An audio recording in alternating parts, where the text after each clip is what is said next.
Welcome to One Bills Lite, where we get your Bills-related info and toss in some fun, all in about the time it takes you to drive to work, unless, of course, you're working at home, as a lot of you are right now. Coming up, a look at Stefan Diggs' assault on a 20-year Bills record, NBC Sunday Night Football analyst Cris Collinsworth, and does anybody have it better than Corey Bojorquez? We'll address it all next.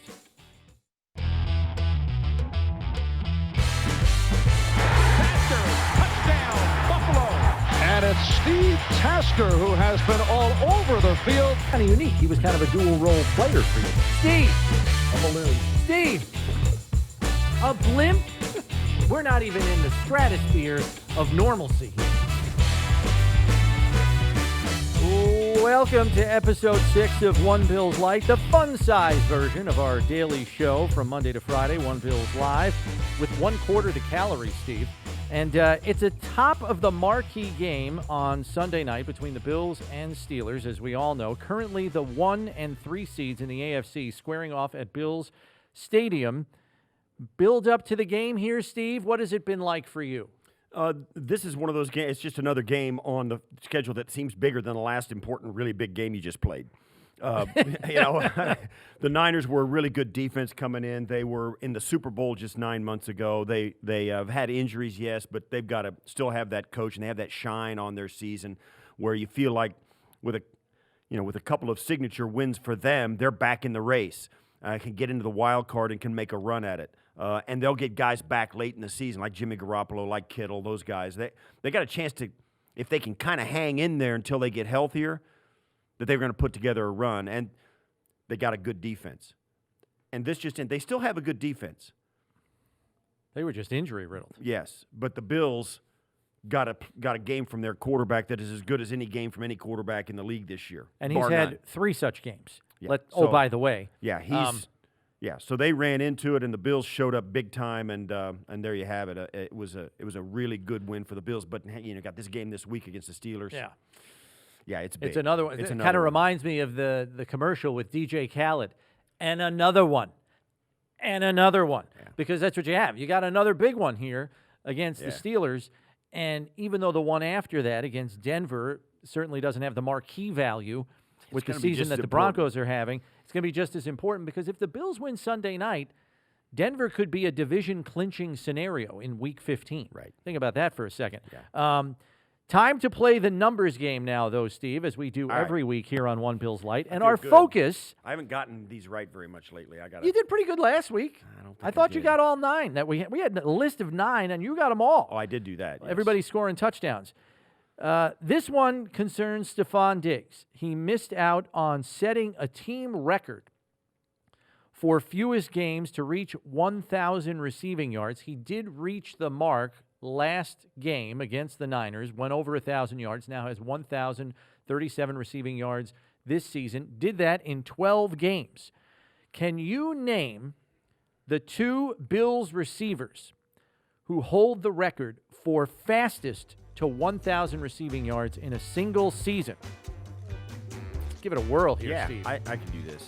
You can get the 2 guys. Yes. There's only 2 guys that have done this faster than Stefan Diggs. We've been talking off and on about this receiving thing with all these guys on the squad off and on lately. Okay, so one of them's got to be Stevie Johnson. It is not Stevie Johnson. Stevie Johnson has the record for most consecutive 1,000-yard seasons in Bills history with 3 straight, but he squeaked out 1,000 yards a couple of times. He had like 1,004 yards one time in Week 17. Yeah, right? So he wasn't fastest. All right, so let me just hit me in the mouth with that one. Then. All right, Molds. Eric Molds in 2000. Yes. And Andre. Not Andre. Yeah, that's what I was thinking. I didn't Andre. Think it was Andre. I knew it wasn't Andre. He's definitely got 1,000-yard season. Oh, Peerless. Not Peerless. This one might stump you. Wow, okay. It's a goodie. I'm going to go down the list here. Jerry Butler. Not Jerry Butler. Not a bad guess, though. Was it? Can I ask for a hint? Is it after 2000? It is not in the 21st century. Oh, okay, there we go. Elbert DeBinion. Elbert DeBinion. Well done, Steve. 1964. Now, the next question is, Elbert Golden how many Wheels. games, Golden Wheels, that guy had 42 receptions and like 1,100 yards. I know. He averaged 24 yards a reception. It's still a Bills record. I don't know if anybody's touching that. So listen, quick story about Elbert. Yes, go. I'm still playing. Yeah. This is one. I'm still playing. My wife and I are traveling. We go, you travel. From Buffalo, you got to go through Atlanta, right? So we're in Atlanta. We're getting on one of those trains in the Atlanta airport. Yeah, You've been, right? Terminal okay, so to terminal. There's a guy standing next to me, and he's got an Atlanta Falcons bag. So he's like I'm looking at him. I figure he's like a scout or somebody. He's got to have a connection with the thing. And I look at him, and I reached my hand out to shake his hand. I said, "How you doing, Golden Wheels?" Oh, you recognized him? I did, and he was like, Well, he's like, his Reaching for career his- is 20 years in the Right. rearview mirror, so he's thinking nobody's going to. But I knew who he was, and I introduced myself, and Oh, he knew that's who I awesome. was and stuff. He's like, "Wow, that's because I." Oh, he must have been so touched by that. I think he was. So it was nice. He's like, Nobody wow. is touching that record, 24 yards per reception. That's- I mean, we think about the dominant season that Eric Moulds had in 1998, where he basically took over the league, Right. and everybody else was his biatch on the field. I mean, he was wrecking people that year, Eric. and he averaged 20 yards a reception and another 4 yards. Yeah. And that's Elbert. That's Elbert Dubinion. That's unbelievable. And that's in '65 when people were handing it off 60% of the time. Unbelievable. Okay, so the next question. Do you know how many games it took Moulds and Dubinion to reach 1,000 yards? I'm just going to go out on a limb and say 12. Well, no, 12 is what Diggs did, and he didn't make it. So it's not, right? It's sooner than that. Less games than 12. Well, if Dubinion, 44 catches, and he had 16 games, he had a 14-game schedule. Right. So he had to do it faster than 12 games. 24 yards, 10. It's 11 games. 11 is the answer. Dubinion and Moulds both did it in 11 games. That's fast. But, So as we fast. mentioned, Diggs did it in 12. There's 5 total Bills players, counting Diggs, that have reached 1,000 yards in 12 games. Okay? Now, we're not counting the Dubinion season in 64, where he did Right. it in 11. I'm not counting the Moulds season And there are in 5 2000. other guys. So there are 4 other names other on this list that have done it in 12 games, All got right. to 1,000 yards. Now, remember, on the table are guys that have had multiple 1,000-yard seasons here. Sure. Oh, Okay. so they could be on the list twice, you're saying? Well, no. There's 4 guys total. Okay. Some people have done it more than All right, once. Okay. So it's But got to 4 be names. All right, I'm going to say that's 1,000 yards in 12 games. Yes. And was I right in saying Andre? Andre is correct. He did it in 1989 and 1994. What about Stevie? Did he do that? Stevie did not do it in 12 games. Jerry? Jerry Butler did not do it, no. Now, one of the guys you Peerless. Peerless, yes, 2002. One of the guys you guessed already before. Right. Peerless. Who have I got? Stevie and Andre? No, you got Andre and Peerless. That's it. Andre You got and 2 more Peerless. names. 2 more names. One and you've one of them guessed I've already guessed. in the previous set of answers. Oh, gosh. Now I can't. So he had another my short-term 1,000-yard memory. season. He had another 1,000-yard season and did it in 12 games. So, who do I you can't want to remember who I guessed. in the Just guess one of the best receivers in Bills history Making fun of that's an old, not named making Andre fun Reed. of an old man. You're unbelievable. Just guess one of the best receivers in team history that's not named Andre Reed. It's one of the two Jerry guys. Butler. It's one of the 2 guys you just guessed for fastest to 1,000 yards. Stevie Johnson, Molds. Yes, Moulds. Okay, so Moulds did it in 2002. I thought you took Molds off the table. No, I said there are guys that have done it multiple times. all right. So, so you didn't understand. You You took that- misunderstood. That's my bad for not presenting it properly. So Moulds in 2000 did it in 11 games. In 2002, he got to 1,012 games. All right. So you've got Reed, Moulds, and Price. There is one name left on this list, and I'm going to tell you right now, it's not easy. It's not Elbert Dubinion, but reached 1,000 yards in 12 games. It's not Jerry Butler? And it's not Jerry Butler. And it's not Stevie Johnson, who you guessed already. Is it pre or post 2000? It is 20th century, not 21st century. So it's before 2000. Oh. What's the guy's? What's the receiver? It's just before Oh, I know you can Andre. do it, Steve. What's the guy's I name? know you can do it. You want me to give you the decade? No, it's in the 80s, right? It is in the 80s, before you got here. What was his name? I can't think of his name. God, You can do it. You can see him. Oh my gosh. You've probably Right met before him. my time. He was gone just before me. Yeah, early 80s, played with Ferguson. Mitchell or something? Not No. Mitchell. No, who is it? I don't know. I get 1981, Frank Lewis. Frank Lewis. And That's the Steve, guy. he did that I've never season. met Frank. He was 34 years old that year. Really? Got See, to that's why he was 1,000 gone. yards in 12 games. That tip my hat to that guy. I don't think I've ever met Frank Lewis? Frank No. Lewis. I don't think I've ever met him. And Marlon Briscoe was the other guy that I thought. That, you know what? That's who I would have said. Marlon Briscoe. He did it in 13 Frank. games Wow. in 1970. Wow. But yes, Good stuff. So yeah, that was fun. I like that one. Finally, Steve, it looks like Diggs will set the team record for single-season receptions. He's got 90 right now. The record is 100, set by Eric Moulds in 2002. 4 games to play. What's the range where you think Diggs finishes? Give me like a 5-catch range of where he'll finish in total receptions for the season, assuming he breaks the record of 100 here. 4 games Four left. games to go, He and needs I will tell 10. you, he needs 10, and he's averaging what? 7.5 receptions a game. Oh, he's averaging seven right and a now. half reception. I got you. So He's give me gonna a get- range where you think he'll wind up. He's going to get between 105 and 110, Yeah, or maybe 107, 112. Yeah, I was going to go like 108 to 114, somewhere in there. I think Because here's that's- what's going to happen: the Miami game isn't going to mean Well, yeah, anything. he may not play.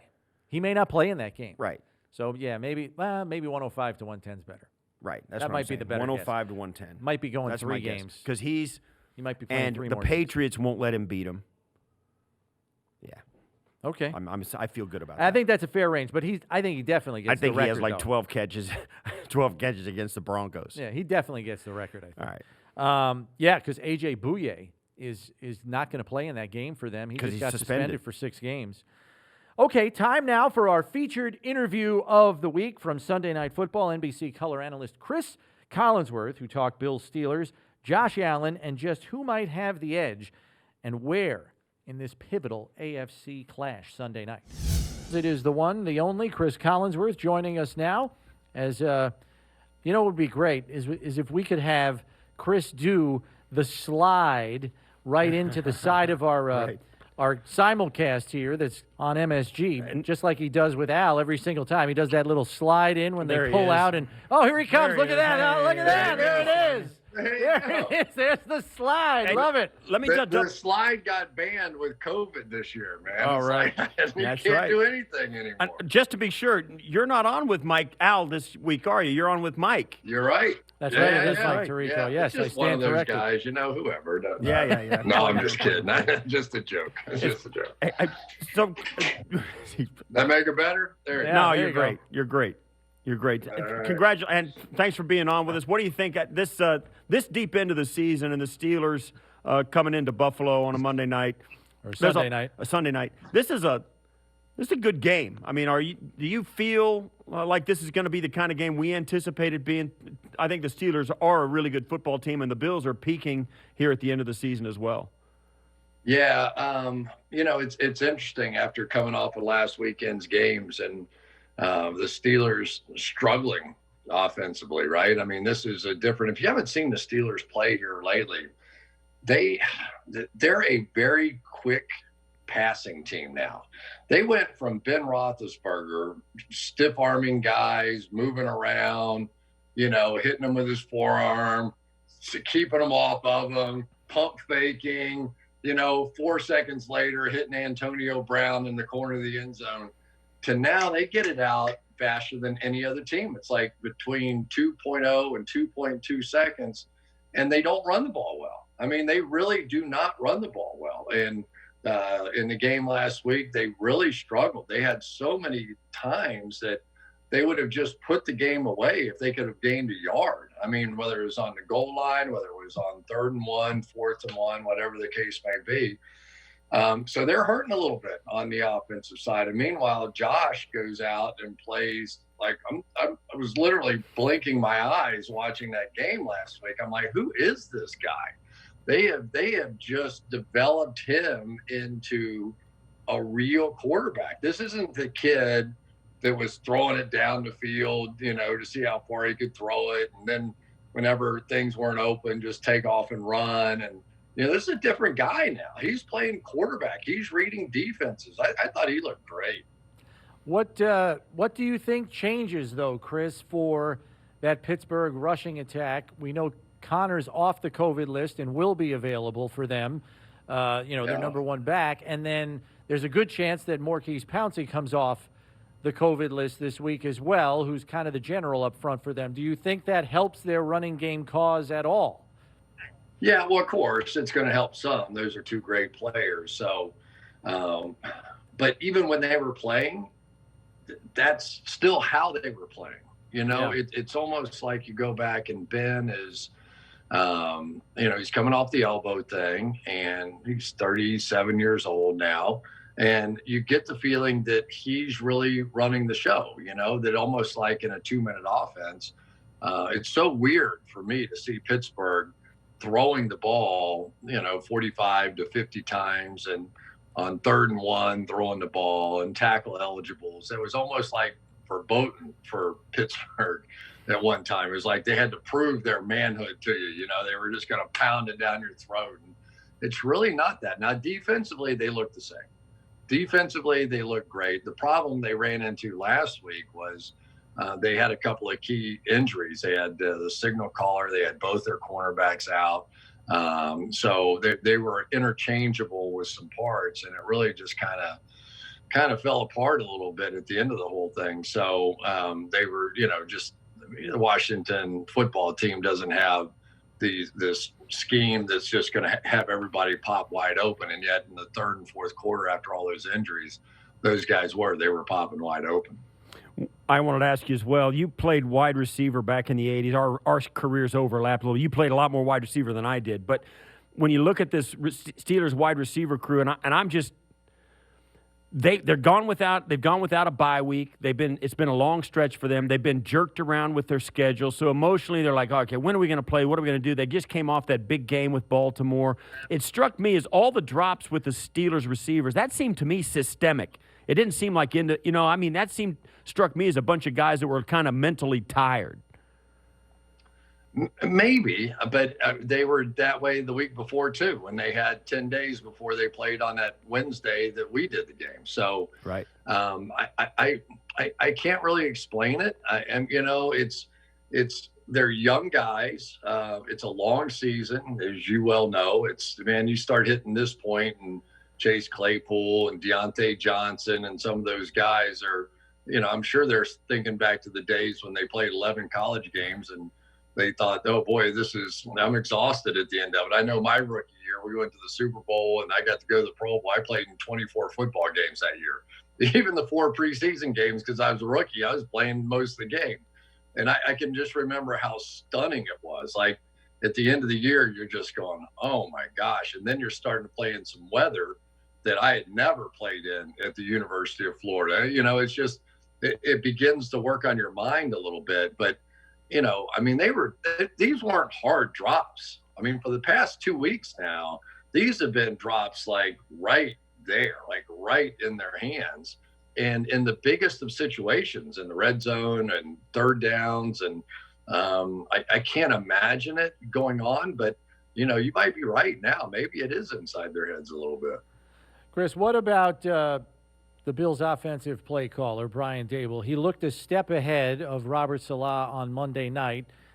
Seemed to just have all the right choices dialed up for Josh. And, he's already starting to get mentioned as, a potential head coaching candidate at the end of the year. Might be, somebody that's considered by some people that are looking to fill that vacancy, come January. I don't know how much of the games you've seen to this point. Just your thoughts on him and how far he's come as a play caller and with the development of Josh. Yeah, I love Brian. I think he's a great guy. He has the perfect personality. In some weird way, he reminds me of Josh a little bit. Josh has sort of this upbeat personality, and he enjoys what he's doing, and he has a laugh. Like the first time I ever met Josh Allen, he slid into the door, like I slide on camera, and he's giggling. I said, I saw you. Get your butt in here. Get in here. And but I think Brian's the same sort of guy, that he's not out there dictating terms of these players. He's going out and he's asking, what they like. What is it, Steph? What do you like to run? What do you want to run? What can you get open on here? But the head coaching vacancies are going to come down to one thing. A lot of these teams that are going to be firing coaches at the top of the draft and all that sort of stuff, it's going to be about drafting and developing young quarterbacks. There are so many young quarterbacks in the game right now anyway. And then during this draft process, you're going to see a lot more. So you're going to get a ton of first, second, third, first year or first contract quarterbacks playing. And I think what Brian has proven is that he can develop a quarterback. I mean, you can't tell me, and you guys watch him more closely than I do, but the Josh Allen I saw in his first and even second year almost didn't resemble the guy that I saw on television the other night. I mean, what was he, 75%, something like that, completion percentage, putting the ball on the money. And if you eliminate the bad weather games that he's been in already, I mean, there's been a few and a lot of wind and sort of like a Baker Mayfield kind of thing, but you put his run ability in there, and they've created that with this offense too. It just feels like the synergy of the whole thing has been great between coach and quarterback. How much credit do you give, and what have you seen from the outside looking in, this Sean McDermott, since he's been there? This has been a team that has really outperformed expectations. And now that they're in this third year, they seem poised for maybe a real push. I'm not going to kid here now, because I think this is an even up matchup in this game, which is unusual for me to say that about a one-loss team. That's the same as me comparing them to Kansas City. But I think this game is even up. And if you just watched the two games last week, you would say Buffalo was better. But the thing I really like about the Bills is the physical nature and the effort of their defense. Tre'Davious White, we know what they've got. Their two safeties, Poyer and Hyde, are two guys that I think are just first-class players. Jerry Hughes just plays hard all the time. But the general tone of this defense is intensity, is effort, is they do a lot of stuff. There's a lot of different looks to this defense, but they don't screw it up. Most teams that do as much as what Leslie's defense does, they make big mistakes during the course of the game and give up a free touchdown. These guys are getting it right. So I don't know who the leader is. Maybe it's those two safeties. Heck, maybe it's Edmonds. I have no idea. But somebody on the field is leading this defense and getting these calls right, because this is not a defense that's just lining up on one thing and going, okay, let's go. We're ready to play. Talking to Cris Collinsworth from NBC Sunday Night Football. And Chris, I realize it's very much a week-to-week league, has been for some time now. But the magnitude of this game, and I know both coaches are going to compartmentalize these as just the next game, but I feel like this one, with two of the top three seeds in the conference right now, has the potential to be a course correction for Pittsburgh after last week. And then for Buffalo, I can see a win being almost a catalyst for the rest of the year for them. How do you see it for each of these respective teams in terms of what a victory could mean coming out of it? But I think for Pittsburgh, it's a really big game, because they've got a chance to go from being undefeated to no longer the top seed, right? If Kansas City wins and Pittsburgh loses, then Kansas City's the number one seed. So a loss is really a statement, because they've kind of been backtracking a little bit the last 2 weeks anyway, especially on the offensive side. But for Buffalo, a loss, and you go, most of the country thinks it's the Pittsburgh Steelers. They got one loss and it's no big deal, right? But if they win, if Buffalo wins this game, people are going to be talking about them like I'm talking about them right now. Like, why not Buffalo? Tell me what you're seeing on tape that would tell you. I mean, Kansas City's a really good team. They're a really good team. Are they unbeatable? No. Denver almost beat them the other night in the game that we did. They have ups and downs on offense. But you go, if they come out of here, Buffalo comes out of this one with a win, which I have no idea even who the favorite is in the game. But they come out of here with a win. Everybody's going to be doing what I'm doing right now. They're going to be saying, keep an eye on the Buffalo Bills. There's no reason other than the fact that it hasn't happened since the days of Steve Tasker and Jim Kelly and those guys. It hasn't happened that this team has gone to a Super Bowl. But talent-wise, there's no reason they can't. And you're right. I mean, we'll just wait and see about that. And it's been a long time, and you're right. It's because it's never happened doesn't mean it can't happen this year. I want to ask you a little bit of something we alluded to earlier.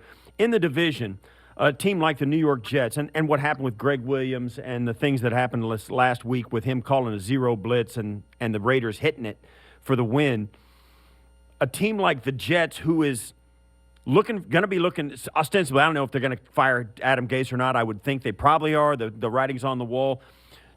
If you're an owner of a team, if you can make the Buffalo Bills worse by snatching their offensive coordinator and having that offensive coordinator come over and mentor your young quarterback in Sam Darnold, and even if you do draft Trevor Lawrence, you got the both of them. It doesn't matter. Wouldn't that make a lot of sense for a team within your division to snatch the good people from your division rivals and make yourself better and them worse and try and close the gap that way? Yeah, you could. Or you could also take Eric Bieniemy from the top team in the league and go do the same thing. They're in the AFC too. So I think either one of those would be fine choices. But I think you're on the right track that if in fact they do change, I like Adam, but it's going to be tough for him to hang on to that job. I think that if they do make a change, it almost has to be whoever you think is the best person out there that can develop a young quarterback, period. End of story. If that's not who you're signing to be your head coach, I think it's a mistake. Right. Speaking of Greg Williams, I know you get to do a podcast every week with Richard Sherman, and you caught up with him after he had played the Bills, if I have my timing right here, in terms of when you taped that podcast episode. So I guess first, I guess you've been around Richard to know you shouldn't be surprised by his very frank comments about Greg and the play call that he made. But what did he have to offer on the Bills and his impressions of them or Josh Allen, if anything? Well, he was really impressed with Josh and the receivers as well. And, I mean, one thing he would not say, he may have alluded to it lightly, but the simple truth is the 49ers built their entire franchise around their pass rush. And those guys are gone, right? Bosa's gone and, Buckner's gone. So it's tough. That secondary now is going to get exposed in a way that they haven't in a while. And Buffalo's offensive line did a great job in that game. But I will say, what they're about to see this week is a heck of a lot better than what they saw with the remains of San Francisco's pass rushers. So this is going to be a tremendous burden. T.J. Watt is off the chart. Cameron Hayward, off the chart. Stefan Tuitt with the interior push. And they're going to blitz. They're going to send people out of the secondary. They're going to blitz linebackers. They're going to re-blitz your backs. They're going to put pressure on Josh Allen. This is a great next test for him. He basically stood there in the pocket and did whatever he wanted to last week. That will not be the case this week. I know you played for the Bengals. You live in that area. Talk to us a little about your early impressions of Joe Burrow before he lost the rest of his season back in Week 11. From afar, we were really impressed with him. Do you think he seems for real? Am I right? I've never been so sad for the organization as I was the day he got hurt. Right. At some point, and people of Buffalo would understand this, at some point you have to have a little hope. And one kid came in there and there was hope. I mean, even the games they were losing, they were competitive and he was tough, man. Their offensive line was bad and he's just getting beat up left and right. And all of a sudden, he just looked like, hey, if they just put a little bit of stuff around this guy, this is going to be something else. And then not only did he get hurt, I mean, he got hurt. That's a big injury, and there's uncertainty, not about whether or not he's ever going to play, but will he ever be the same kind of player? Because he was a bullfighter in the ring. They were telling Brandon Graham from Philadelphia was telling me, I mean, Brandon Graham almost killed him on this one hit. And it was borderline, maybe a little bit late. And he said, Burrow got up, looked over at the referee, didn't throw a flag. He said, Burrow didn't complain. He didn't say anything. He just turned back to Graham and he goes, when I'm the GOAT, I'm going to get that call right there. And Graham said, I couldn't stop laughing. He goes, I just kept laughing the rest of the day with this kid. That's but a good I loved one. it. They came out of the game with a whole lot of respect for Joe Burrow. One more quarterback I wanted to ask you about, Chris, was, what's kind of befallen Carson Wentz here, and people can draw up whatever conclusions they want as to why it's fallen apart the way it has. My question to you is, do you think it gets to a point where the organization moves on from him? And I realize the way Jalen Hurts plays would have to be a major factor in that kind of a decision. The only reason I ask that is because I think about a guy like Frank Wright in Indianapolis, who may not have Phillip Rivers next year because he's on a one-year deal. And he and Carson Wentz got along pretty famously when he was there as a member of Doug Peterson's staff. I'm just kind of wondering where that path leads for Carson Wentz in light of what's happened in Philadelphia. Man, I don't know. What is he on, a $120 million contract? Yeah, I understand the contract's a roadblock, yeah. Yeah, so, I mean, I'm all for it, and I think Frank Reich had a lot to do with the success of that Philadelphia Eagles team, and not to put down either Carson or Doug, but, I think that you're talking about, that's a tough thing to do. And don't forget that next year likely is going to see a reduced salary cap. The salary cap next year might go from 190 or whatever it's supposed to be down to about 160. And we're going to see a lot of really good veteran players on the open market that had to get cut just strictly for salary cap purposes. And then you're going to see teams unable to sign them because they're not going to have money because of the reduced cap. Now, maybe they end up spreading that cap over a longer period of time and pulling money from tomorrow or from 5 years from now back into this year so they don't have to do that. But as of right now, there's a real chance that, A, you're not going to be able to dump a contract like that, and B, there's going to be some really great players that are taking a fraction of what they would ordinarily and probably taking one-year deals. One last one for me. It's about the big picture, particularly in the AFC. You got, Pittsburgh's the number one. Kansas City now, they've got identical records coming down. Buffalo's sitting at the 3 spot. Tennessee, Cleveland, Miami, Indianapolis. If you get back to Miami, Cleveland, Indianapolis, and then Vegas, Baltimore, New England, how do you think the wild card slots shake out, those last 3 spots in the AFC? That's a good question. I tell you, Cleveland really impressed me the other day. That was the other breakout team as far as I was concerned. You're talking about a team that's played in some bad weather in Baker Mayfield. They've just been in awful weather up there. So what happened was they developed their run game, and they were number one in the league, and everybody had a lot of questions about Baker Mayfield. And all of a sudden, Baker comes out against, granted, not a very good defense in Tennessee, but a legitimate tough guy football team, and lit their hair on fire. I mean, they scored 38 in the first half of that game and predominantly throwing the ball. So now you pair that running game with what they can do throwing it.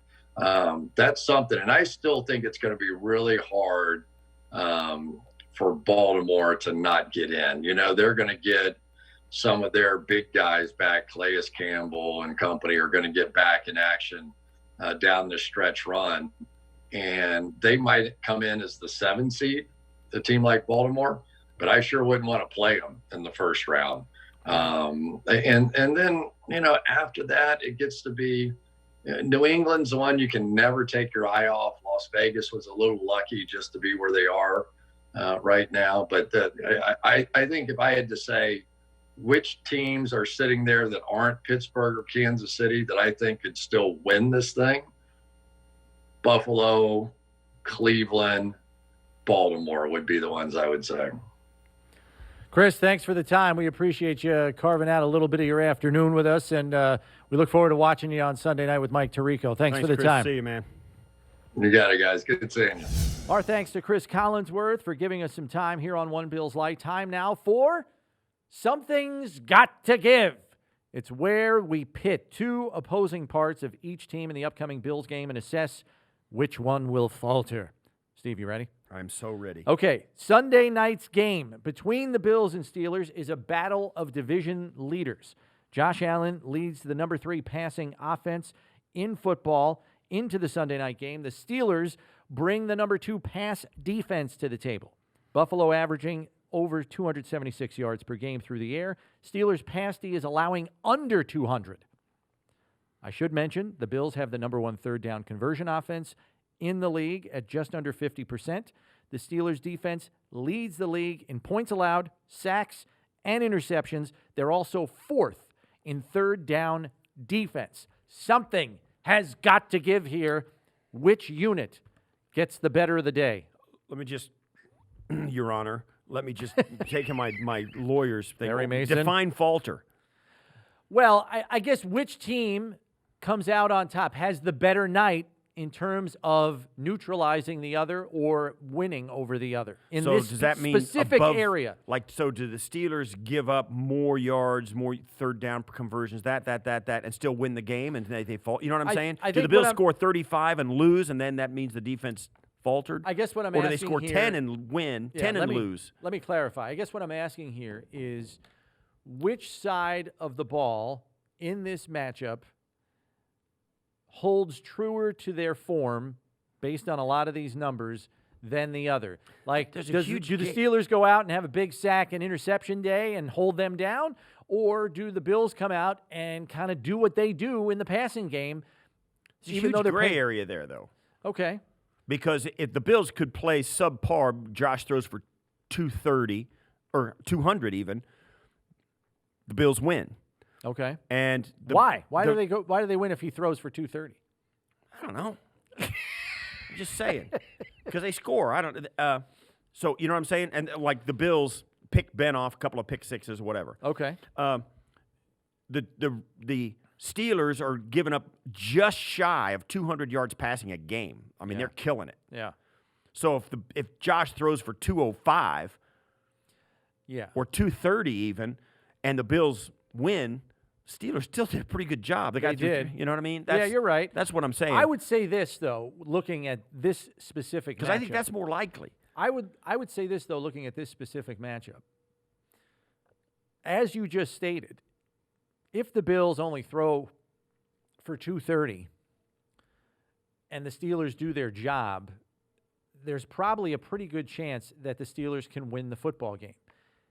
If this Steelers side of the ball does not live up to their averages in this game, it's game, set, match. They're not winning. They're not. Right, because So, the Steelers can't score that many points, you're saying? I think you can make the argument in this game that if the Bills do just enough in the passing game, that there are other elements of their team that can carry the day, Right. namely their defense, maybe even their special teams, where for the Steelers, to me, I don't see them winning this game unless their defense plays like they've played all season long. I think that's their only way to victory. Right. Neutralizing this Bills offense and completely holding them down. If they can't, I don't see a path to victory for them. Here's the thing. Steelers give up 200 yards. Bills average 276 passing. Yeah. I would imagine it's going to be somewhere in there. The Bills are going to be a little less than their average, but a little more than the Steelers are giving up. Right. You know what I'm saying? Yep.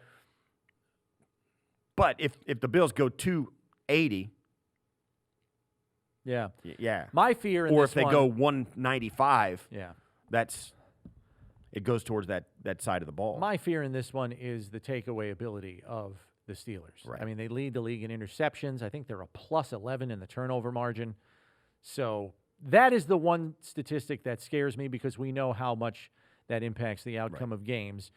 I mean, the Bills have been taking it away, too. They've got 12 takeaways in their last 6. That's not quite at the rate of what the Steelers have done this season, but that's how Pittsburgh's been winning games, by taking the ball away. Here's the stat that I think is going to be crucial in this game. It's going to be Pittsburgh defense hits on the quarterback hurries, quarterback sacks.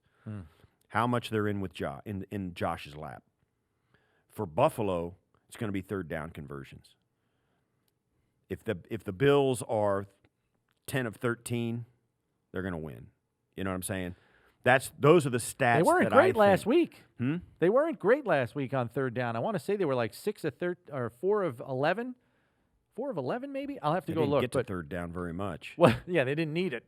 11. Well, I mean, that's not true, though. Well, 11, First and 10, first down. Second and 5, first down. It's almost like they didn't even get to third down some of the time. So that's, they did that a lot. I mean, they had, 11 drives in the game?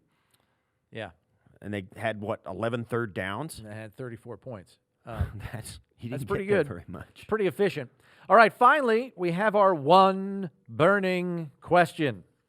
And we're kind of teasing a little bit here with this, but is there a better job for an NFL player than Bills punter Corey Bojorquez? I mean, seriously, Steve, on a busy day, okay, let's just, not to knock special teams here, because I know this is near and dear to your heart, but on a busy day, Corey Bojorquez is probably on the field for 15 plays, counting holding for field goals, extra points, and punts, okay? But this season, he's punted 29 times in 12 games. It's the lowest total in the league, tied for the lowest total in the league. So I ask you, Steve, is there a better job for an NFL player than Bojo has as Bills punter? I'm thinking. Barkley's got a pretty good job. Well, right. And I got probably you, should have right, amended that right. too for people who actually have to take the field on every single week. I mean, that's For guys that have to take the for field, guys who actually have a role to play on the field on game day. that's tough to beat. That's pretty tough. I mean, think about this. He held for Tyler Bass on, 2 or 3 field goal attempts and 3 or 4 extra points. So that's like 6 or 7 plays that he's out there. And then he punted once and put his his baseball hat on and called it a day. 4 touchdowns, 4 extra points, 2 field goals. 7 plays he was on the field. Whew. And the only time he hit the ground was when he took a knee to hold. I mean, did he break a sweat?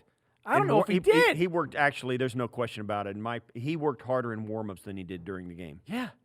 I mean, Absolutely, he probably no question about it. He probably got a bigger lather in warm-ups, punting, than he did at any point right now in the game. On the Bills. I mean, the hardest arguably, Steve, the hardest he would have to work on any given play that he would be on the field for, the hardest he'd have to work would be Mayday drill, run on the field for a quick field goal at the end of the half with the clock, winding down. Hurry, hurry, hurry, Mayday, Mayday, Mayday. Or if the return man on a punt got through and he's got to go make a tackle. He ain't getting through these days, not with Kumaro and Tywan Jones, Metakevich. Yeah, they've been top 5 in punt coverage for most of the year. Those jokers are getting it done. So, yeah, Bojo.